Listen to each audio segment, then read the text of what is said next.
Selamat pagi, selamat siang, selamat sore, selamat malam. Kembali lagi bersama saya, Wina Marliana Banurea, NIM 213304010293, dosen pengampu Bapak Hutuari Lesa Mosir, SPD MSI, yang mengajarkan mata kuliah Sistem Informasi Akuntansi.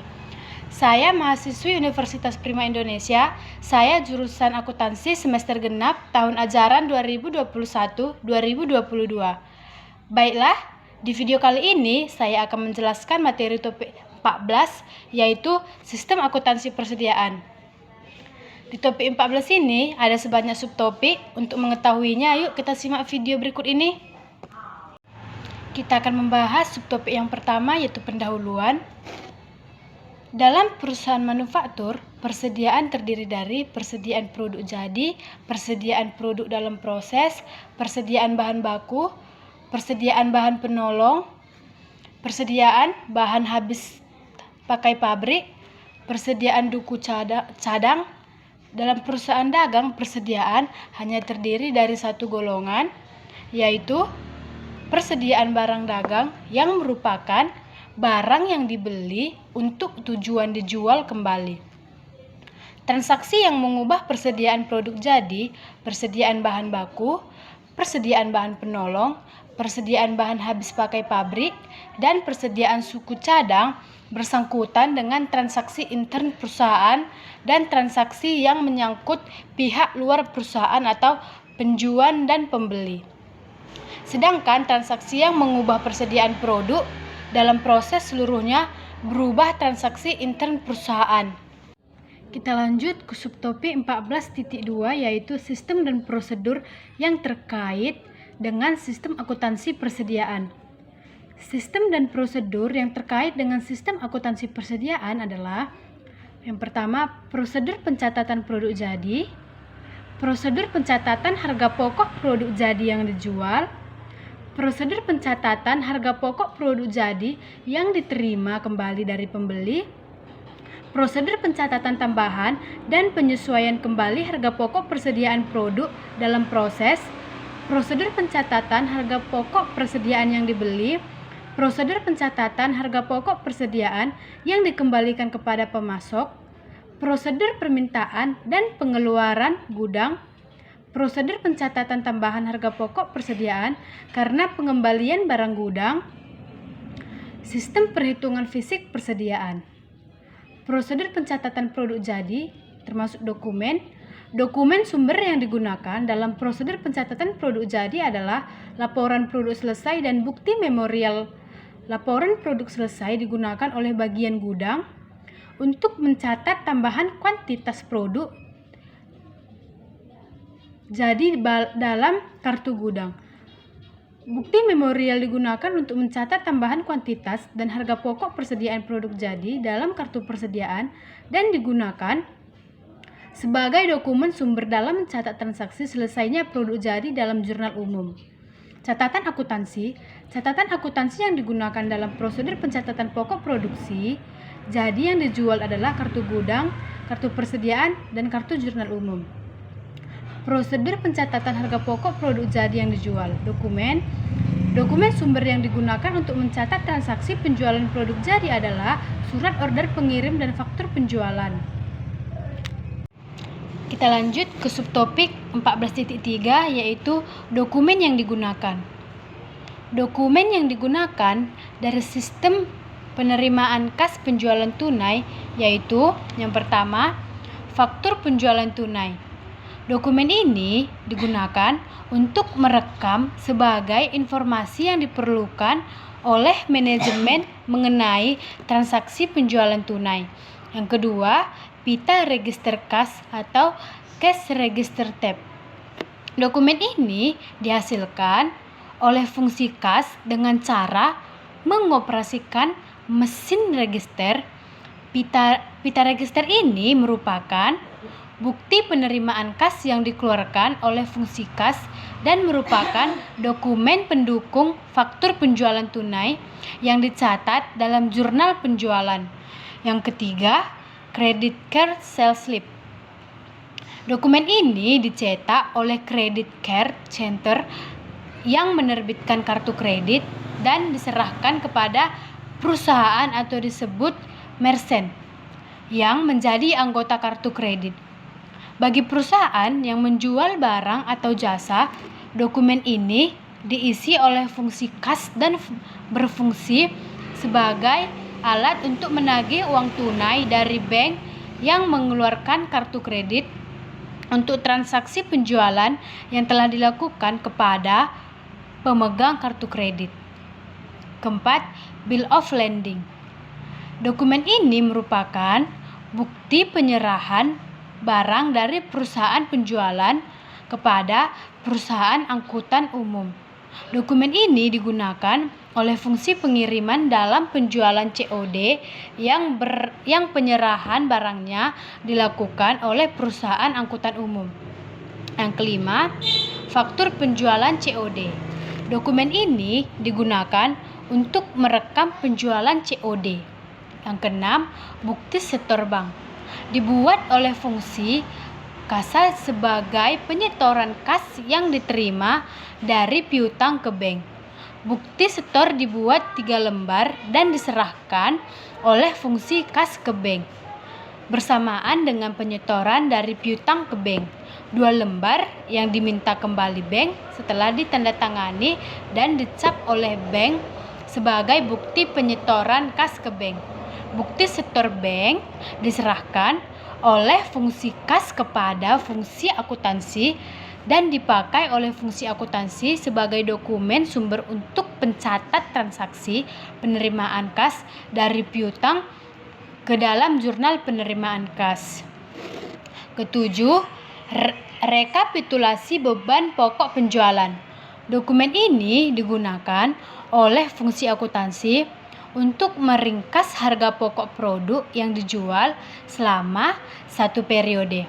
Dokumen ini digunakan oleh fungsi akuntansi sebagai dokumen pendukung bagi pembuatan bukti memorial untuk mencatat harga pokok yang dijual.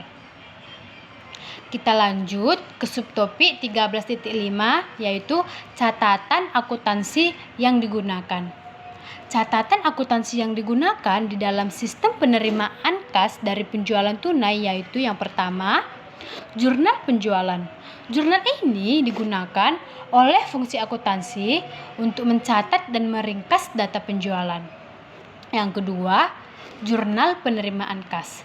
Jurnal ini digunakan oleh fungsi akuntansi untuk mencatat penerimaan kas dari berbagai sumber, diantaranya penjualan tunai.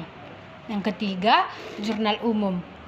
Dalam transaksi penerimaan kas dari penjualan tunai, jurnal ini digunakan oleh fungsi akuntansi untuk mencatat harga pokok produk yang dijual.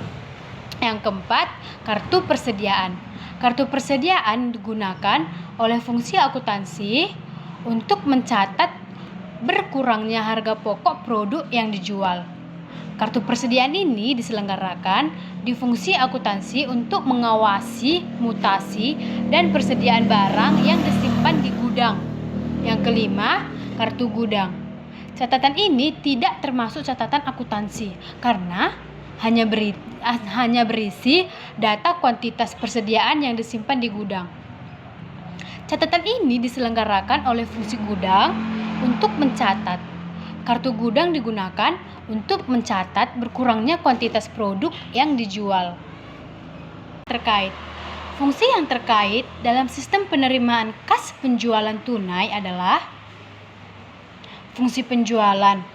Fungsi ini bertanggung jawab untuk menerima order dari pembeli, mengisi faktur penjualan tunai, dan menyerahkan faktur tersebut kepada pembeli untuk kepentingan pembayaran ke fungsi kas.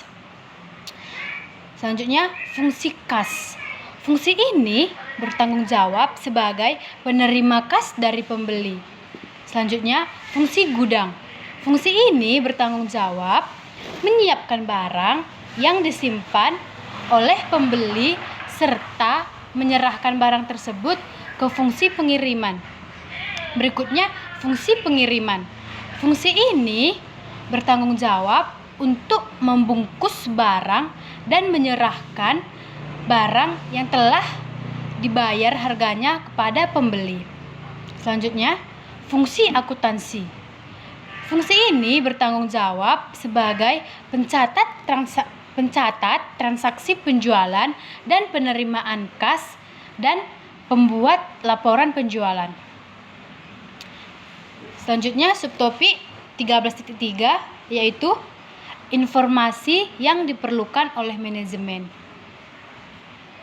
Informasi yang umumnya diperlukan oleh manajemen dari penerimaan kas dari penjualan tunai adalah jumlah pendapatan penjualan menurut jenis produk atau kelompok produk selama jangka waktu tertentu.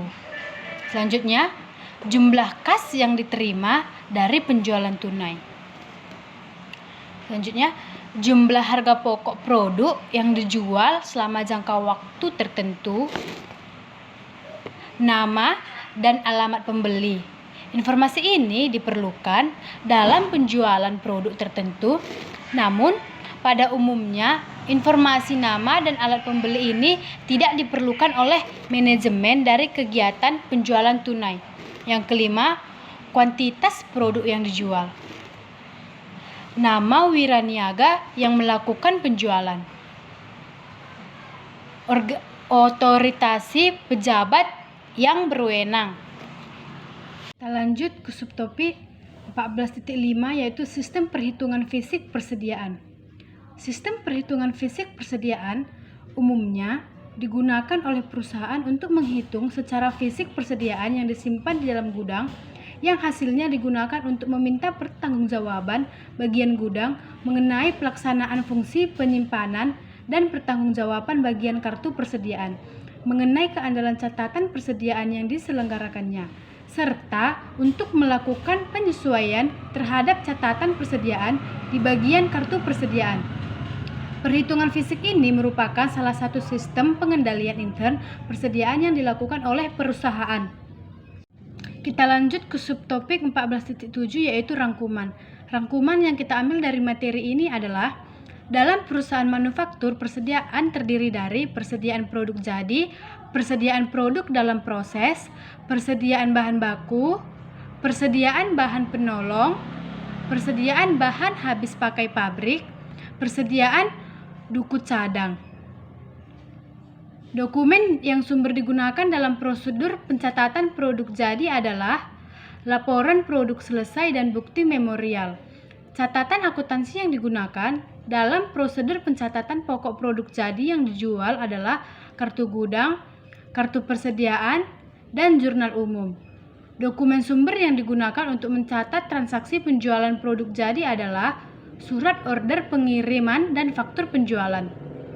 Catatan akuntansi yang digunakan dalam prosedur pencatatan harga pokok produk jadi yang dijual adalah kartu gudang, kartu persediaan, dan jurnal umum. Dokumen yang digunakan dalam prosedur pencatatan harga pokok produk jadi yang dikembalikan oleh pembeli adalah laporan penerimaan barang dan memo kredit. Catatan akuntansi yang digunakan dalam prosedur pencatatan produk jadi adalah kartu gudang, kartu persediaan, dan jurnal umum atau jurnal retur penjualan jika perusahaan penggunaan jurnal khusus. Dokumen yang digunakan dalam prosedur pencatatan persediaan produk dalam proses adalah bukti memorial. Dokumen yang digunakan untuk merekam, meringkas, dan membukukan hasil perhitungan fisik persediaan yaitu kartu perhitungan fisik, daftar hasil perhitungan fisik, dan bukti memorial. Sekian video penjelasan topik 14 dari saya. Jika ada kesalahan kata, mohon dimaklumi. Saya mengucapkan terima kasih.